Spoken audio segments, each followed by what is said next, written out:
اعوذ باللہ من الشیطان الرجیم بسم اللہ الرحمن الرحیم۔ ویورز السلام علیکم۔ ویورز میں ہوں آپ کا میزبان سید احمد سمیع اور آپ دیکھ رہے ہیں سید احمد سمیع یوٹیوب چینل۔ ویورز آج ایک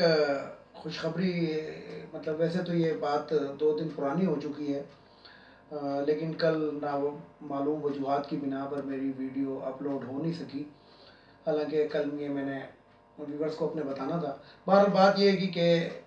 کرونا ویکسین جو ہے وہ تقریباً اس مہینے کے اینڈ تک 5 لاکھ کے قریب جو ڈوز ہیں وہ پاکستان چائنا سے پہنچ جائیں گی، اور حکومت نے اعلان کیا ہے کہ جو ویکسین ہمیں ملے گی یہ ہم لوگوں کو مفت لگائیں گے، یا جو بھی ہوگا اس کا سسٹم۔ اور پاکستان کی 10 لاکھ کی تقریباً ریکوائرمنٹ ہے، لیکن 5 لاکھ جو ہے وہ چائنا فوری طور پہ بھیج رہا ہے، اور مزید 5 لاکھ بھی اگلے مہینے کے اندر اندر دے دی جائیں گی۔ اور سب سے پہلے جو ہے یہ پاکستان حکومت نے ایک جسے کہتے ہیں کہ اعلان کیا ہے کہ ابو 60 جو ہیں سب سے پہلے یہ ویکسین ان کے اوپر اپلائی کی جائے گی۔ تو یہ تو تھی ایک خبر عوام کے لیے کہ جو ایک بہترین قسم کی یعنی کہ خبر ہے۔ دوسری خبر یہ ہے کہ خیبر پختونخوا کی جتنی بھی عوام ہے 100% عوام، ان کے لیے کسی بھی اسپتال میں علاج جو ہے وہ پرائیویٹ کرائیں یا جہاں سے مرضی کرائیں وہ مفت ہو گیا ہے، یعنی کہ 100% صحت کارڈ کے اوپر وہاں کی جو 100% آبادی ہے وہ اس کو اڈاپٹ کر سکتی ہے، یعنی کہ اویل کر سکتی ہے۔ اور پنجاب میں بھی اس پہ کام جاری ہے، اور سندھ حکومت سے بھی آج ایک وزیر جو ہے یہ مراد سعید، انہوں نے وہ کیا ہے کہ آپ بھی ہمارے ساتھ اس کام میں مل جائیں۔ ویسے تو یہ جو صوبائی معاملہ ہے یہ 18ویں ترمیم کے بعد تو یہ صوبائی معاملہ بن جاتا ہے، صحت جو ہے یہ صوبائی اس میں ہے، لیکن انہوں نے کہا کہ آپ ملیں، ہم ادھر بھی یہ کام کرنے کے لیے تیار ہیں، اور بلوچستان میں بھی قریب یہ اس کا افتتاح کر دیا جائے گا۔ تو صحت کے حوالے سے بہت اچھی خبریں ہیں کہ صحت مند معاشرہ جو ہوتا ہے وہ ترقی کی راہ پہ گامزن بہت جلدی ہو سکتا ہے۔ اور سب سے بڑی جو پرابلم ہے پاکستان کے اندر وہ علاج ہی ہے کہ غریب لوگ علاج نہیں کرا سکتے، لیکن یہ حکومت کا ایک بہت بڑا اقدام ہے، اور اس کے اندر 100% کا مطلب یہ ہے کہ کوئی بھی شخص یعنی کہ وہ مل آنر ہے یا مزدور ہے وہ دونوں اس کیٹیگری کے اندر برابر ہو گئے۔ اب تیسری ایک بڑی زبردست خبر آپ کو سناؤں، یہ بھی ویسے تو خوشخبری ہے، لیکن یہ ان لوگوں کے لیے خوشخبری ہے کہ جو چاہتے ہیں کہ عمران خان جو کام کر رہے ہیں وہ صحیح کر رہے ہیں اور 2023 میں ان کو پھر منتخب کیا جائے، ان کے لیے تو خوشخبری ہے۔ لیکن جو پی ڈی ایم ہے اور پی ڈی ایم کے اندر جو نون لیگ ہے اس کے اوپر یہ آسمانی بجلی ہے، آسمانی بجلی بن کے گر رہی ہے۔ وہ بات یہ ہے کہ محترم سابقہ وزیر اعظم نااہل نالائق اور جو چور ڈکیت جو ڈکلیئرڈ ہوئے تھے سپریم کورٹ سے، انہوں نے 15 فروری سے پہلے سعودیہ جانے کی کوشش کی کہ وہ سعودیہ کے اندر ان کو سیاسی پناہ دے دی جائے، اور یعنی کہ انہوں نے سعودی عرب کے حکام سے جب رابطہ کیا تو جو کراؤن پرنس ہیں انہوں نے انکار کر دیا، اور انہوں نے کہا کہ جناب یہ اب ہم آپ کا مزید بوجھ برداشت نہیں کر سکتے، اور پہلے بھی ہم نے آپ کو مشرف سے بچایا تھا اور این آر او دلوایا تھا، حالانکہ اس کے اندر یہ طیارہ ہائی جیکنگ کیس کے اندر یہ کنفرم ان کو سزا ہونی تھی۔ اور اس کے بعد بھی دیکھیں ویور کہ جسٹس ڈوگر جو ہے چیف جسٹس آف پاکستان، وہ اپنی عدالت کے اندر ان کو نااہل اور جسے کہتے ہیں کہ قرار دے چکے تھے، لیکن یہ اسٹے آرڈر کے اوپر یہ دونوں بھائی جو تھے یہ اب تک حکومت کرتے رہے۔ تو بات یہ ہے کہ انہوں نے انکار کر دیا، اور جس کی وجہ سے وہ جو رہی صحیح امیدیں ہیں وہ دم توڑتی جا رہی ہیں۔ اور ادھر برطانیہ نے بھی پاکستان کو ایک خط بھیجا ہے کہ اگر آپ کو نواز شریف کی حوالگی کے حوالے سے کوئی وہ کام کرنا ہے تو اس طریقے سے آپ کریں تو اس کو ہم دیکھیں گے۔ تو بات یہ کہ کیونکہ ادروائز وہ تو مجرم ہمارا ہے، برطانیہ کا تو مجرم ہے نہیں، مجرم تو ہمارا ہے، ہمارے ملک سے مفرور ہوا ہے، لیکن یہ جو بڑے ملک ہیں گے یہ لکیر کے فقیر بنے ہوتے ہیں، اپنا اگر ان کا کوئی مجرم کی ضرورت ہو تو یہ جناب کس طریقے سے لے جاتے ہیں یہ آپ کو بھی پتہ ہے۔ جس طریقے سے اسامہ بن لادن کو امریکہ نے بقول امریکہ کے انہوں نے کس طرح مارا تھا، بالکل یعنی کہ دندناتے ہوئے غصے تھے وہ مارا تھا۔ لیکن اگر ہمارا کوئی بڑا مجرم جو ہے جو ہمارے ملک کی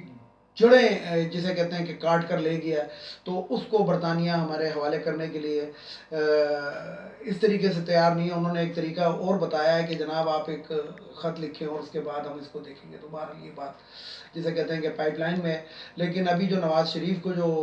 دھڑکا لگا ہوا ہے، شاید پلیٹلیٹس ہیں گی وہ دوبارہ کم ہونا شروع ہو جائیں، اور شاید کرونا کا بھی ان کو خطرہ ہو جائے، اور کیونکہ کافی بیماریاں ان کو تو اس کی وجہ یہ ہے کہ 16 فروری کو ان کا پاسپورٹ ایکسپائر ہو جائے گا. تو اس وجہ سے وہ ابھی پر اپنے ادھر ادھر مار رہے ہیں، ہاتھ پیر جسے کہتے ہیں مار رہے ہیں اور پر توڑ رہے ہیں. لیکن یہ سعودیہ کی حد تک یہ تقریباً جو ہے ناممکن ہو گیا ہے. اب ویورز یہاں پہ ایک اور بات آپ کو بتاؤں کہ پی ڈی ایم کا جو غبارہ ہے وہ تو تقریباً پھٹ ہی چکا ہے، جیسا کہ میں نے آپ کو اپنی پچھلی ویڈیو میں بھی بتایا تھا کہ یہ جو اسلام آباد کے اندر یہ جو انہوں نے الیکشن کمیشن کے باہر جو انہوں نے ایک احتجاج کیا تھا، اس کے بعد وہ جو کراچی کے اندر مولانا فضل الرحمان نے ایک ریلی نکالی وہ اسرائیل والی، اس کا حال آپ کے سامنے ہے کہ جس کے اندر کوئی لوگ ہی موجود ہیں. اب مولانا صاحب نے جو اپنے ان کے جو بھائی بندے ہیں ان کے کراچی کے ریلی کے بعد ان سے کہا کہ جناب میرے ساتھ ہاتھ ہو گیا ہے. تو یہ تو شیخ رشید نے ان کو بہت پہلے کہہ دیا تھا کہ مولانا صاحب آپ کے ساتھ بہت زبردست ہاتھ ہو جائے گا، یعنی کہ نہ آپ ادھر کے رہیں گے نہ آپ ادھر کے رہیں گے. اب مسئلہ ہے ایک سمیع ابراہیم ایک اینکر ہیں، ان کی طرف سے ایک خبر آئی ہے، تو میں نے آج رابطہ کرنے کی بھی کوشش کی ان سے، لیکن میرا رابطہ نہیں ہو سکا. تو خبر یہ ہے کہ مریم نواز اور مولانا فضل الرحمان کی شاید باجوہ صاحب سے، چیف آف آرمی سٹاف سے ملاقات ہو جائے. اس میں بلاول بھٹو کا بھی نام شامل ہے. تو میں یہاں پہ اپنے بہت ادب کے ساتھ آرمی چیف صاحب سے کہوں گا کہ بلاول بھٹو کی ملاقات تو اس لیے سمجھ آتی ہے کہ وہ ممبر نیشنل اسمبلی ہے. مولانا فضل الرحمان اور مریم نواز آپ سے کس اس کے اندر ملنا چاہتے ہیں؟ یہ تو ایک عام لوگ ہیں گے، مطلب جسے کہتے ہیں کہ یہ مریم نواز کیا ہے، وہ صرف نواز شریف کی بیٹی ہے اور اس کے علاوہ کیا ہے. اور یہ جو فضل الرحمان ہے اس کی اب کیا حیثیت رہ گئی ہے گی؟ ایک پارٹی کا سربراہ ہے، لیکن وہ پارٹی بھی ابھی ڈائگنوز ہو رہی ہے گی کہ جناب شاید یہ پارٹی ہائی جیک کی ہوئی تھی اس نے. تو جمعیت علماء اسلام کا فضل الرحمان جو خود ساختہ قسم کا جو صدر بنا ہوا تھا وہ بھی بانڈا پھوٹ چکا ہے. تو یہ عام لوگ ہیں اور آپ کو ان سے ملنے کی کوئی ضرورت نہیں ہے. اور اگر آپ ان سے ملتے ہیں تو پھر آپ ایک ایسا ٹائم رکھیں ہفتے میں ایک دن کے ہر بندہ آپ سے مل سکے، یعنی کہ آپ اس کو پھر اوپن کریں کہ نہیں جی اس دن مجھ سے ہر بندہ ملاقات کر سکتا ہے، ٹائم لے اور مجھ سے ملاقات کرے. تو میں آرمی چیف سے بڑے احترام سے کہوں گا کہ وہ اگر یہ اس بات میں کوئی صداقت ہے تو وہ بالکل ملاقات سے انکار کر دے، اور ان سے ملاقات کرنے کی ان کو کوئی ضرورت نہیں ہے، اس لیے کہ یہ کوئی پاکستان کے ممبر نیشنل اسمبلی نہیں ہے، نہ سینیٹر ہیں نہ کچھ ہیں، اس لیے ان سے ملاقات کرنے کی کوئی ضرورت نہیں ہے. اور جو بیانیہ ان کا تھا اور جو یہ فوج کے بارے میں کہتے رہے اس کے بعد تو بالکل ہی ضرورت نہیں ہے. تو ویورز یہ ایک بات تھی جو میں نے آرمی چیف صاحب تک پہنچانی تھی کسی بھی توسط سے. تو اب بات یہ کریں گے کہ یہ جو فارن فنڈنگ ہے اس کا عمران خان صاحب نے دوبارہ مطالبہ کر دیا ہے کہ جناب اس کو اوپن اس کے اندر چلائے الیکشن کمیشن جو ہے، اور تمام کو بٹھائے. لیکن الیکشن کمیشن نے 18 مزید سیاسی جماعتوں کو وہ راسلہ بھیج دیا کہ جناب آپ اپنے جتنے بھی اثاثہ جات ہیں وہ ذرا آگے ظاہر کریں، اور جو آپ کے پاس پیسہ آپ کے اکاؤنٹوں میں پڑا ہے ان کے ذرائع بھی ہمیں بتائیں. اب دیکھیں کہ یہ اونٹ کس کروٹ بیٹھتا ہے. لیکن میرا جہاں تک اب میں آپ کو اپنی ذاتی اپروچ بتا سکتا ہوں، جو میں نے اپنے طور پہ جو انویسٹیگیشن کی اور میں نے جو اپنے طور پہ میرے ذرائع نے جو مجھے بتایا، P T I us case کے اندر بڑی کانفیڈنٹ ہے. اور وہ کانفیڈنٹ ایسے ہے کہ یہ جتنے بھی ان کو فارن فنڈنگ کے مطلب یہ جو باہر ملک سے جو ان کے اکاؤنٹوں میں پیسے آئے ہیں وہ تقریباً 40,000 افراد بنتے ہیں. پی ٹی آئی کی میں بات کر رہا ہوں. اور 40,000 افراد کے اندر کسی نے $50، کسی نے $100، کسی نے $200 جو بھیجے ہیں، انہوں نے ان تمام 40,000 اوورسیز پاکستانیوں کا ریکارڈ حاصل کر لیا ہے، اور باقاعدہ اس کے ساتھ اسٹیٹمنٹ کے ساتھ حاصل کر لیا ہے کہ یہ فلانے اکاؤنٹ کے تھرو پیسے ہم تک آئیں، فلانے چیک کے تھرو ہم تک آئیں. اور وہ تمام ریکارڈ جو ہے وہ پی ٹی آئی نے اپڈیٹ کر لیا ہے. اس لیے پی ٹی آئی بڑی کانفیڈنٹ ہے کہ ہم پہ کسی بھی غیر ملک سے مراد یہ کہ اسرائیل، انڈیا یا پاکستان دشمن ملک یا ویسے بھی کوئی اور ملک، اس سے پیسے نہیں آئے، بلکہ یہ جو ہمارے اکاؤنٹوں میں جو پیسے آئے ہیں یہ اوورسیز پاکستانیز نے بھیجے ہیں جو دوسرے ملکوں میں رہتے ہیں۔ اب یہاں پہ فارن فنڈنگ کے اندر نا مولانا فضل الرحمان صاحب کی جو حالت ہے وہ بڑی خراب ہے گی، یعنی کہ جو دین فروش مولوی صاحب ہیں یہ لیبیا سے پیسے لیتے رہے ہیں، عراق سے بھی پیسے لیتے رہے، یعنی کہ صرف یہ پرچار کرنے کے لیے اور جسے کہتے ہیں کہ ملک میں انتشار پیدا کرنے کے لیے، اور جسے کہتے ہیں کہ ایک مویل ہے اس کے لیے یہ پیسہ لیتا رہا ہے۔ اور نواز شریف نے تو باقاعدہ، یہ یاد ہوگا آپ کو کہ ایک اصغر خان کیس تھا، اصغر خان صاحب اللہ تعالیٰ ان کی مغفرت فرمائے، وفات پا چکے ہیں، اور وہ کیس جو تھا وہ بڑا سیدھا کیس تھا کہ انہوں نے ایجنسیوں تک سے پیسے لیے ہیں نواز شریف نے تو، اور نواز شریف نے تو ایک اوپن اینڈ شٹ کیس ہے کہ اسامہ بن لادن سے $1.5 ارب وصول کیے تھے بے نظیر کی حکومت کو ختم کرنے کے لیے۔ تو اب بات یہ ہے کہ شاید پیپلز پارٹی کو کوئی ہوش کے ناخن آ گئے اور پیپلز پارٹی کی کوئی غیرت جاگی ہے، تو پیپلز پارٹی، یہ میں آج آپ کو بتا رہا ہوں کہ پیپلز پارٹی نے پی ٹی ایم سے اپنی راہیں بالکل جدا کر لی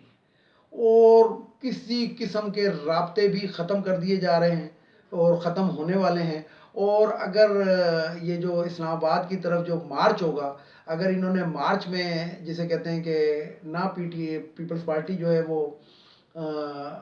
جوش و خروش سے آئے گی، بلکہ ایک نہایت ہی جسے کہتے ہیں جزوی طور پہ شرکت کرے گی، اگر کی کا میں لفظ یوز کر رہا ہوں کیونکہ ابھی تک آصف زرداری صاحب کا ایسا کوئی پروگرام نہیں ہے کہ ہم لانگ مارچ میں شریک ہوں، بلکہ انہوں نے تو یہ بھی کہہ دیا ہے کہ یہ غیر جمہوری طریقے سے ہم اس حکومت کو ہٹانے میں کسی کا بھی ساتھ نہیں دیں گے، اور جمہوری طریقہ یہی ہے کہ ووٹ آف کانفیڈنس لایا جائے عمران خان کے خلاف، اور اگر ووٹ آف کانفیڈنس کے اندر وہ کانفیڈنس کا ووٹ لے لیتے ہیں تو پھر تو وہ وزیر اعظم رہیں گے، اور اگر کانفیڈنس کا ووٹ نہیں لے سکے تو وہ نہیں رہیں گے۔ تو یہ جو جمہوری طریقہ ہے پیپلز پارٹی اس پہ زور دے رہی ہے۔ اور یہاں پہ میں ایک اور بات بتاتا چلوں ویورز آپ کو کہ شیخ رشید نے بہت پہلے کہا تھا کہ یہ پی ڈی ایم جو ہے یہ سینٹ الیکشن میں بھی حصہ لے گی، اور جسے کہتے ہیں کہ جو الیکشن ہو رہے ہیں، جو سیٹیں خالی ہوئی تھی کسی کی فوتگی کی وجہ سے، کسی نے استعفیٰ دے دیا تھا جس کو ضمنی انتخابات کہتے ہیں، اس میں بھی حصہ لے گی۔ اور یہ واقعی ان کی جو پیشن گوئی تھی وہ 100% درست ثابت ہوئی ہے کہ اب جو پی ڈی ایم ہے، مطلب مولانا فضل الرحمان، اب پھر میں یہاں پہ ایک بات کروں گا کہ مولانا فضل الرحمان جو ہیں وہ اب سینٹ کے الیکشن کے اندر شاید حصہ بھی لیں، اور ان کی بھرپور کوشش ہے کہ ڈپٹی چیئرمین یا چیئرمین سینٹ کے لیے مجھے منتخب کیا جائے، جو مجھے دور تک، میں اپنی ذاتی رائے دوں گا کہ مجھے دور تک نظر نہیں آ رہا، کیونکہ میرا جہاں تک خیال ہے کہ اسلام آباد مولانا فضل الرحمان دین فروش مولوی جو ہے اس نے اسلام کے بجائے اسلام آباد کی طرف دیکھنا شروع کر دیا ہے، اور اسلام آباد جو ہے وہ ان کی سڑکیں تو شاید مولانا صاحب دیکھ لیں، لیکن وہ جو سفید بلڈنگیں ہیں وہ میرا خیال ہے اب مولانا صاحب کی قسمت میں نہیں ہے۔ تو ویڈیو کو لائک کریں، شیئر کریں، سبسکرائب کریں، بیل آئیکن کے بٹن کو ضرور دبائیے گا تاکہ میری نیکسٹ ویڈیو آپ کو مل سکے۔ اس کے ساتھ ہی ویورز اجازت چاہوں گا، اور آخر میں وہی 2 جملے کہ ایک تو ان اخوانیوں کو ہمارے ملک سے چلا جانا چاہیے، اور ایک یہ جو خواتین کی مخصوص نشستیں قومی اسمبلی، صوبائی اسمبلی اور سینٹ کے اندر یہ نہیں ہونی چاہیے، اس لیے کہ یہ 40% ایک ایکسٹرا بوجھ جو ہے ہماری پارلیمنٹ پہ پڑا ہوا ہے۔ تو ویورز اس کے ساتھ ہی تمام سننے والوں کو، دیکھنے والوں کو اللہ حافظ، خدا حافظ، اور آخر میں وہی نعرہ پاکستان زندہ باد، پاک فوج پائندہ باد۔